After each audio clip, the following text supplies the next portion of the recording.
Hi, Chelsea. This week I thought I'd take a closer look at South Dakota hospitalizations, case fatality rates, and deaths in 2020. This first graph shows the percent of population ever testing positive by age as of January 7th, and it's giving data for both Brookings in the yellow and South Dakota in the light blue. And here we have percent on the y-axis, so the percent of individuals within each of these age groups that are shown on the x-axis. And I have some of graphs like this in the weekly update that are posted on the Brookings website, but I also provide a way of interpreting these data.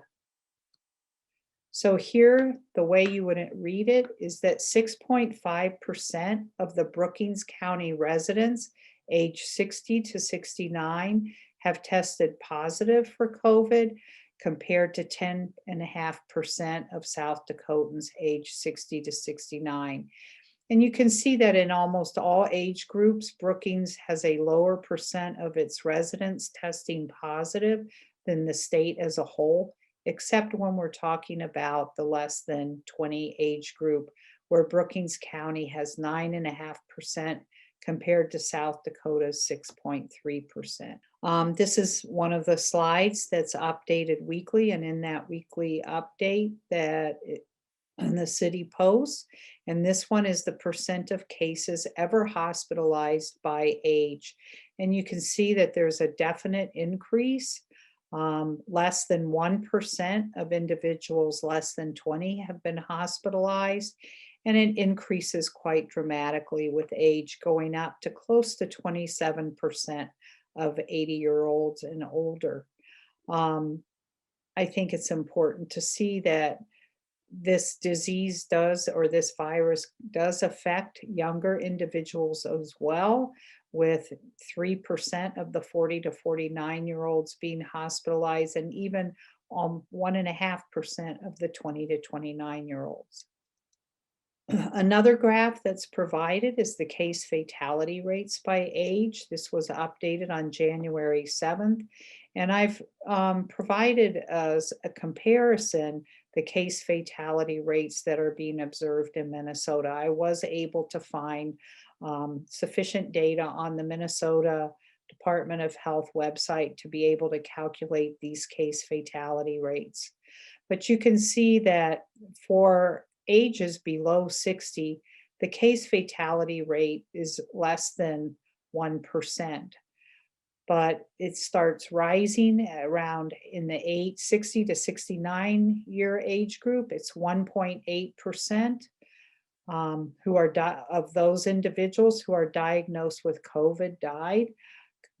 And we've got about close to 6% in the 70 to 79 year age group and 20% in the 80 plus. Now there's a couple implications here. I know that some people talk about, why talk about the mortality or the case fatality rates by age? Why not look at things in terms of the percent that have recovered? And one thing I'd like to throw out there is in this 60 to 69 year age group, 1.8% fatality rate. You could look at it and say, well, that's 98.2% that have survived, but a small percent for a large number ends up being a large number. And I've just given an example here where there's an estimated close to 111,000 60 to 69-year-olds in South Dakota. If 80% of those individuals develop COVID, that's close to 2,000 deaths. So yes, it's 98 or 98.2% recover, but that 1.8% that does not represents 2,000 people. So I think that that's something to keep in mind when looking at these graphs and thinking about recovery versus mortality. One of the other graphs that is updated every couple well, once a month, is the deaths and the total number of deaths as well as death rates per 100,000 population. Now, these data are provided by the South Dakota Department of Health. They're on a different website than the COVID dashboard, and that website's given here at the bottom of the slide. And this is from tables that they've placed on this website, and the information includes the average deaths per 100,000 population between 1960 and 2019. So you can see the average number of deaths in 2019. So you can see the average number of deaths by month, and then the highest number that was observed during this period, as well as the lowest, to sort of give you a range of what's going on. And on top of that, I've superimposed what's happened in 2020 so far. Now, the 2020 death data is provisional.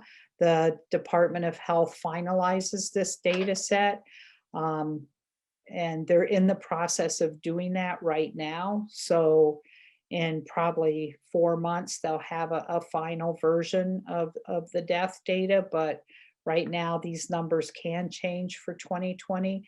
But you can see that we have exceeded or close to or exceeded the number of deaths that have been observed for the last 60 years on a per population basis since August of this year. And November had the highest rate, and we know that also from looking at COVID specific deaths, that month was a very high month. It was the worst month so far in terms of deaths. Another way that they presented the data was just for the last 10 years, and instead of giving that range. And here what you see is that 2020 has actually been on the high side since back in March. We've been running a little bit high and then really started pulling away from those other years in September. And again, that the number in November is quite high. And this is absolute number of deaths. If you look at the different causes of death, and I know a lot of people have said, well, all deaths right now are being coded as COVID, and that's why it looks so bad. That's one of the misinformation things that's out there. What this is showing is the number of deaths by cause over the last 10 years in South Dakota. So if we look at this red line, this is heart disease. You can see that it's gone up slightly over the last 10 years and is around 1,600 deaths per year. Cancer is the second leading cause of death right now. This is in 2020 provisional data. If you compare 2019 and 2020, those numbers are not that different. All other causes are for all deaths other than those that are shown or listed individually here. We also have this one group, cause not yet determined. That's this orange line down here, and those are probably death certificates that were incomplete, that are being reviewed, and they haven't yet been able to code them as far as cause of death. But here we have COVID related deaths as of November. And again, this is provisional. This will increase because it doesn't include December deaths.